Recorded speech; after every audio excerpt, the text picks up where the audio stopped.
안녕하세요.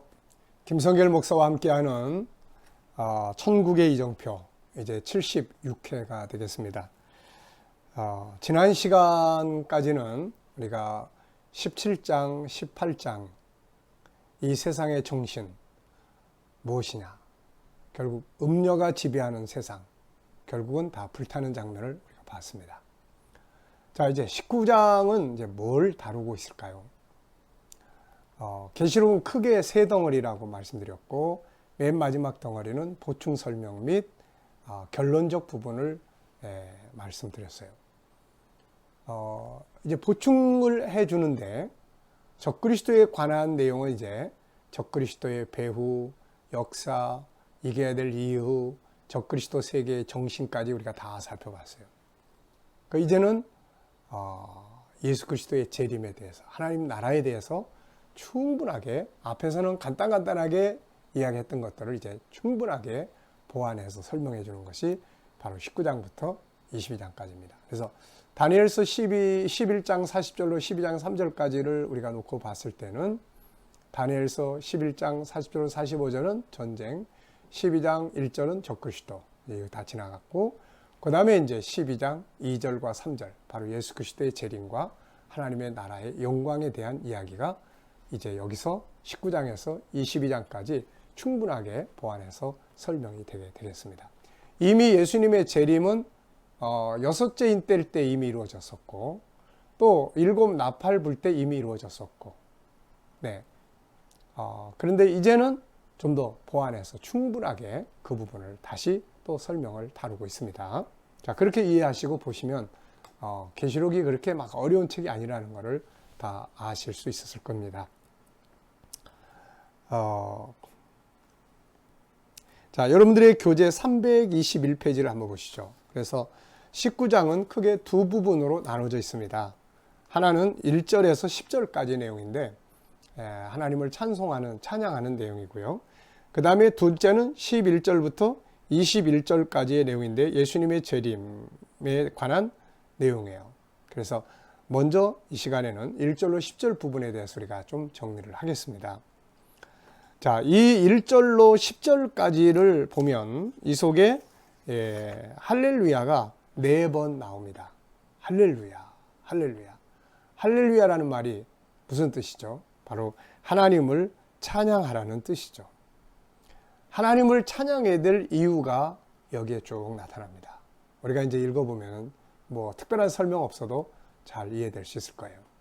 자, 계속해서 우리가 앞에서 이긴 자들은 하나님의 보좌 앞에서 새 노래를 부르고, 유리바닷가에 서서 불붙는 세상을 바라보며 하나님을 찬양하고, 이렇게 계속 이야기했잖아요.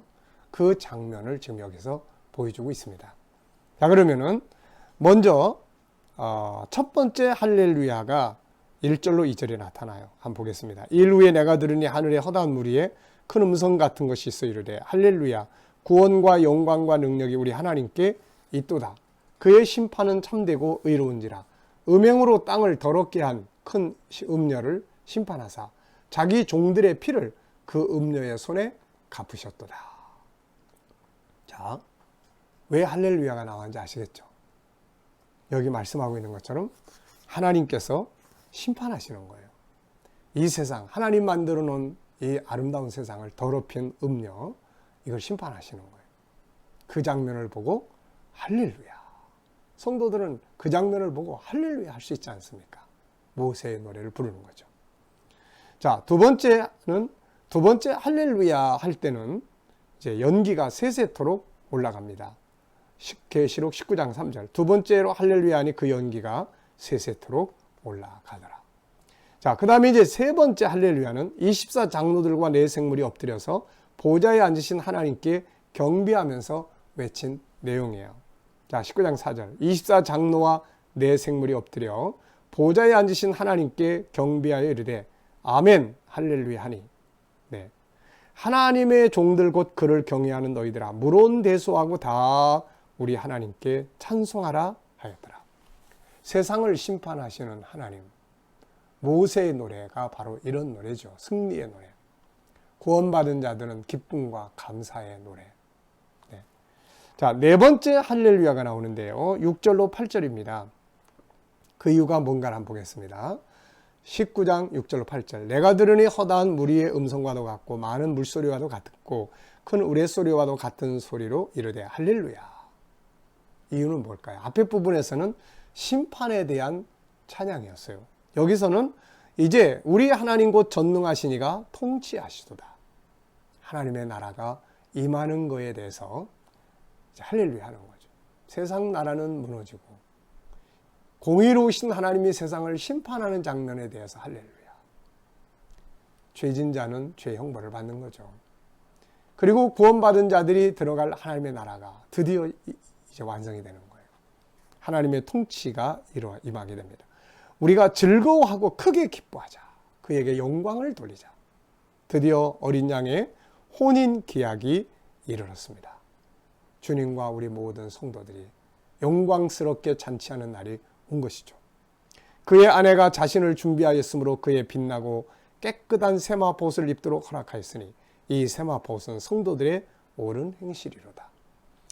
자, 우리는 이걸 쉽게 겉옷, 속옷 이렇게 이야기해요. 우리가 계시록 7장을 보면 흰 옷 입은 성도들이 하나님 보좌 앞에 있어요. 22장에서는 그 두루마기로 그 피로 두루마기를 빠는 자들은 복이 있다. 죄사함 받은 옷입니다. 구원의 옷을 입은 자. 예수 피로 죄사함 받고 구원받은 사람들. 그러면 이제 구원받은 사람들은 그 다음에 또 뭔 옷을 입어야 돼요? 이제 겉옷을 입어야 돼. 구원을 우리 심령에서 받는 거잖아요. 그래서 구원의 옷을 입은 자들은 이제 겉옷을 입어야 되는데 이게 바로 아름다운 삶이에요. 그래서 우리가 예수 믿고 죄사함 받았다고 해서 막 아무렇게나 살면 안 돼요. 그건 벌거벗고 다니는 것과 같은 거예요. 그래서 거룩한 삶, 이게 세마포라고 이야기해요. 이 세마포는 성도들의 옳은 행실이로다. 네. 십자가의 피로 제사함 받은 흰옷은 이건 믿음으로 얻는 것이고 이것은 우리의 행함을 통해서 입는 옷입니다. 자, 우리는 위의 말씀에서 참으로 감격적인 장면들을 보게 돼요. 세상이 심판을 받고 드디어 주의 나라가 이루어지며 성도들의 구원이 완성되고 성도들은 어린 양의 혼인잔치, 거룩한 하늘의 영광의 잔치에 참여하게 됩니다. 어찌 할렐루야 하지 않겠는가. 네. 자, 다섯 번째는 19장 9절에 천사가 외칩니다. 뭘 외치는지 한번 보십시오. 천사가 내게 말하기를 기록하라. 어린 양의 혼인잔치에 청함을 받는 자들은 복이 있도다 하고 내게 말하되 이것은 하나님의 참되신 말씀이다. 어린 양의 혼인잔치. 예수님께서 이 땅에 오셨을 때 이 잔치에 초청을 하셨죠. 우리가 마태복음 22장 1절로 4절에 보면은 예수님께서 천국은 마치 자기 아들을 위하여 혼인잔치를 베푼 어떤 임금과 같으니 그 종들을 보내어 청한 사람들을 혼인잔치에 오라 했더니 오기를 싫어하거늘 다시 다른 종들을 보내며 이르되 청한 사람들에게 이르기를 내가 오찬을 준비하되 나의 살찐 소와 짐승을 잡고 모든 걸 갖추었으니 혼인잔치에 오소서 하라 했더니 주님이 세상에 오셔서 초청하시고 지금도 성령께서 그의 종들을 보내셔서 천국 잔치에 주님과의 아름다운 영광의 잔치에 혼인잔치에 초청하고 있잖아요. 어떤 사람은 초청장 보고 어떻게 합니까? 쓰레기통에 버리고 침뱉고 비난하고 심하면 감옥에 갖다 가두고 초청한다고 목베어 죽이고 그래서 세상이 심판을 받는 거예요. 왕의 초청을 거절한 자들이 어떻게 될 것 같습니까? 그러나 참여한 자들은 모든 걸 다 갖춰놨어요. 우리 인간에게 필요한 모든 것이 다 준비된 것입니다. 행복, 기쁨, 즐거움, 감사, 영원한 영광, 뭐 다 준비가 되어 있어요. 영생, 이 거룩한 멋진 나라의 잔치에 우리가 지금 들어와 있는 거예요. 세상만 쳐다보지 말고 세상 쳐다보면 한숨만 많이 나옵니다. 세상에서 뭔가 많이 얻었으면 거기에 푹 젖어 있지 말고 그거 가지고 열심히 천국 복음 위해서 살고 일하라고 주신 거니까요.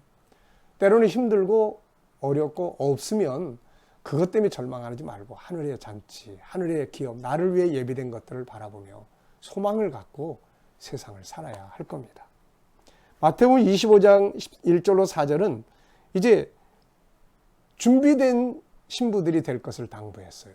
기름 준비해야 된다. 그래야 혼인잔치에 들어갈 수가 있다. 그랬죠. 여러분, 마지막 때를 살아가는 우리 성도들이 복이 있다면 뭐겠습니까? 세상 것 많이 얻는 거 정말 좋은 일이에요. 그러나 이거는 진정한 목적은 아니에요. 그래서 뭘 얻었다면 하나님 왜 주셨을까? 일하라고 주신 거예요. 이 세상은 일터잖아요. 많은 것을 가지고 있으면 일하는데 얼마나 좋습니까? 그래서 복음을 위해서 일하라고 주신 것들을. 또 우리가 세상 것들이 없다고 하더라도 하늘에 그 엄청난 것들을 쌓아놓았으니 감사하지 않을 수가 없는 것이죠. 소돔성의 부귀영화, 불타버리는데 무슨 의미가 있고, 애굽의 부귀영화, 애굽이 다 10가지 재앙으로 다 무너지는데 무슨 소용이 있고, 마지막 때의 세상, 황금으로 단장한 집을 만들어 놓는다 한들 다 불타버리는데 무슨 의미가 있겠어요. 마지막 시대를 살아가는 성도들은 얼마나 많은 것을 소유하고 누리는가의 인생에 초점을 맞춰서는 안 되며, 나와 내 가족과 자녀들이 얼마나 그 거룩한 영광의 잔치에 참여하기에 합당한 사람으로 만들어져 가고 있느냐. 그래서 최고의 교육은, 정말 우리가 돈 들여서 교육해야 될 최고의 교육은 바로 진리에 대한 교육이에요. 시대를 바르게 알게 해주고 하나님 나라를 준비할 수 있고, 그런 믿음을 가지고 이 세상에서 싸워 이길 수 있는 이런 교육을 시키는 것이 최고의 교육이에요. 그런데 우리는 이 최고의 교육을 다 하찮은 것처럼 여기면서 썩어 없어질 세상의 교육들만을 시키느라고 얼마나 많은 돈을 투자하고 애를 쓰고 있습니까? 나중에 불탈 때 그 자리에 있다면 얼마나 참 안타깝고 후회스럽고 비극적 사건이에요. 네. 자, 10절 이제 마지막 절을 보면은 요한이 너무 감격을 했어요. 이 장면, 하늘의 장면들을 보면서 너무 감격해가지고 엎드려서 천사 앞에 절을 하려고 했더니 하지 말라. 나는 너와 및 예수의 증언을 받은 내 증언 형제들과 같이 된 종이니 나에게 하지 말고 하나님께 경배하라. 저는 이 장면을 보면서 그래도 이 천사는 자기 주제를 아는 천사구나. 자기 주제를 모르고 경배를 받으려고 하다가 쫓겨난 자가 바로 마귀 아닙니까? 그런데 이 천사는 내게 하지 말고 나는 여러분과 같은 존재다. 하나님의 종이다. 그러니까 오직 하나님께 경배하라. 우리가 이사야서 14장 12절로 15절에 보면은 마귀가 자기가 경배받고 높아지려고 하다가 결국 추방당해서 떨어졌죠. 유다서 1장 6절에는 자기 지위를 지키지 아니하고 자기 처소를 떠난 천사들을 큰 날의 심판까지 영원한 결박으로 흑암에 가두셨다. 자기 지위를 지키지 아니하고 쫓겨난 거죠. 자, 여러분, 19장은 이렇게 세상을 심판하시는 하나님을 찬양하고 할렐루야를 하고, 하나님이 통치하시는 그의 나라가 임하는 것을 할렐루야하고, 성도들이 마침내 하나님 나라의 영광의 잔치에 참여하는 것 때문에 할렐루야를 외치는 내용입니다. 자, 이제 11절부터 마지막 절까지는 다음 시간에 함께 나누도록 하겠습니다. 감사합니다.